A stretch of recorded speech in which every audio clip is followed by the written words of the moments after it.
Bobby Herrera has an amazing life story. After talking to him on this podcast, I can assure you I will never forget this conversation, and of course, I will never forget Bobby. Fernando, I'll tell you, when people ask me what I do as an entrepreneur, I always tell them whatever it takes. That's the essence of being an entrepreneur. But I started my company in 2002, Populus Group. The name of Populus is Latin for people. And the problem we solve for the world is we help companies better manage their non-permanent workforce. Bobby is the co-founder and president of Populus Group. With many Fortune 500 customers and annual revenue of over $500 million, Populus is one of the fastest growing human resource service companies in the U.S. He's also an Army veteran and the author of a book everybody should read, The Gift of a Struggle. Let's hear what Bobby Herrera has to say about life, business, personal growth, and find out Cómo Lo Hizo.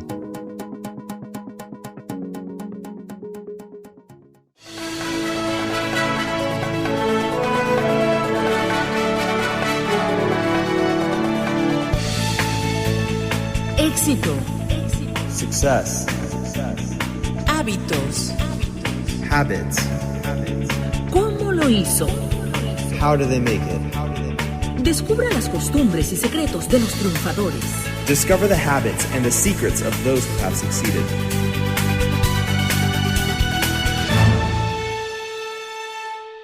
Bobby, gracias por estar con nosotros. Thank you for being with us. How are you doing? Estoy bien contento, Fernando. I'm in the middle of my dreams coming true. You know? Awesome. I'm grateful to be here with you.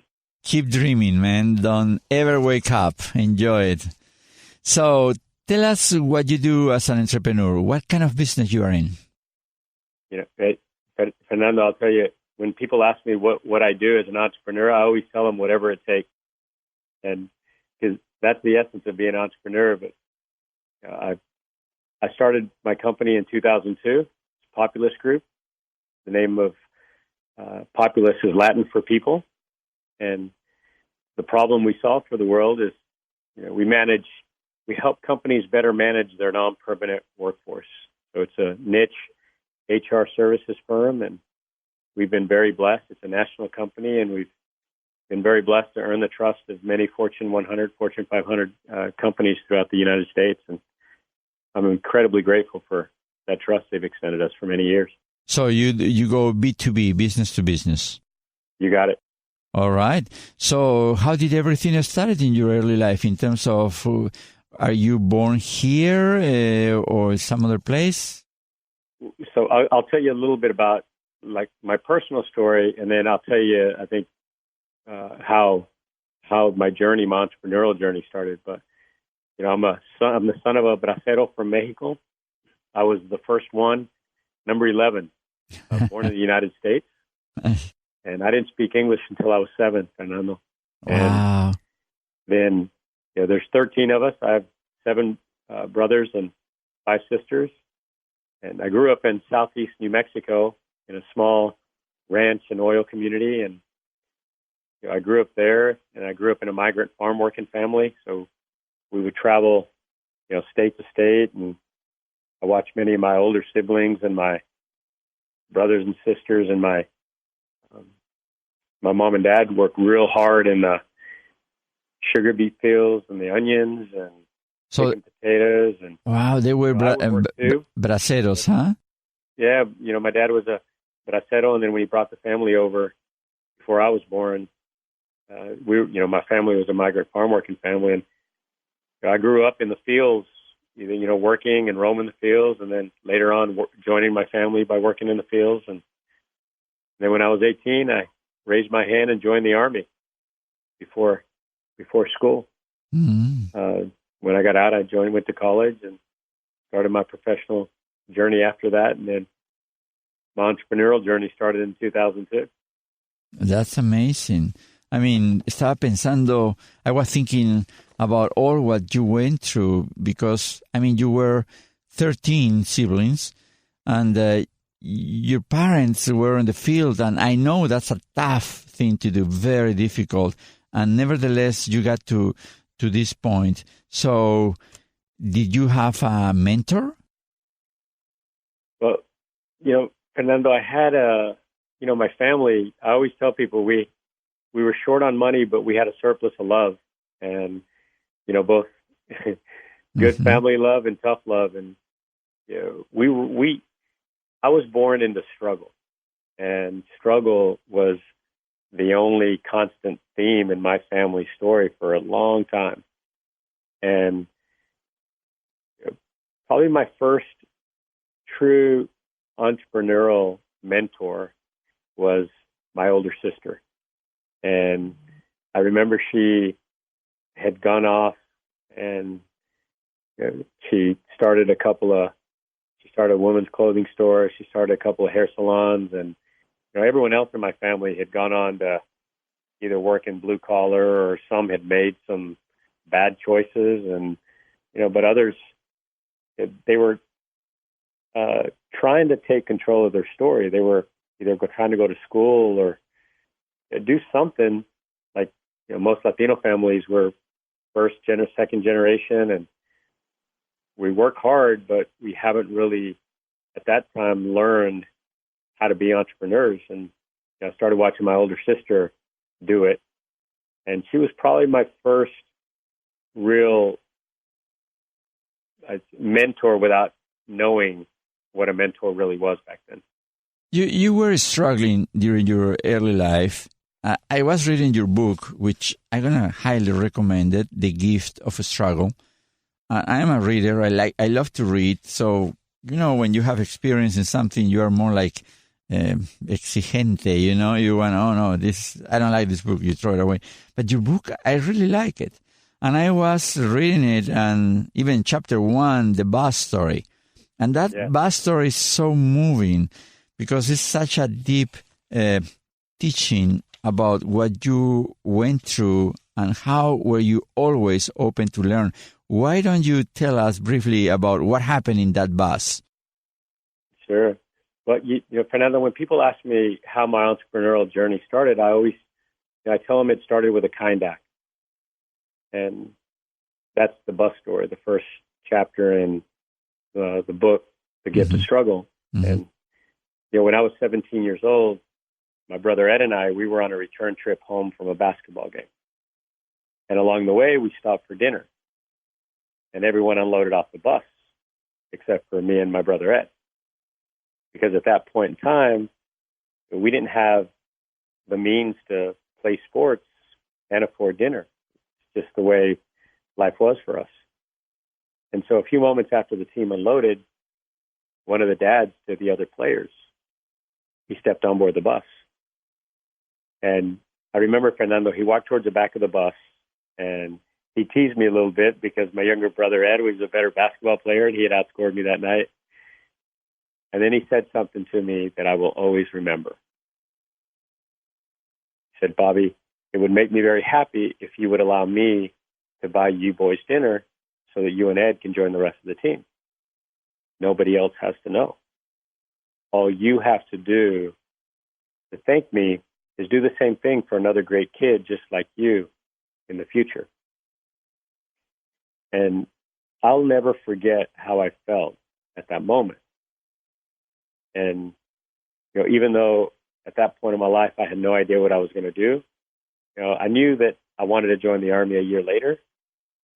But I remember stepping off that bus, Fernando, and feeling like I could do anything. And although I had no idea what I was going to do, I knew why. I knew that I would someday figure out a way to create something that would allow me to pay forward that kind act. And that moment just became the invisible force that drove me, that eventually became the purpose of my company and why I started it. And it was the first time in my life that I felt seen. And the moment gave me purpose. How long ago that happened? It was when I was 17. I hit the big 5-0 last year, so it was 33 years ago. 33 years ago. And could you imagine that after that experience, 33 years ago, today you are the CEO and founder of a $500 million annual revenue company? What a journey, my friend.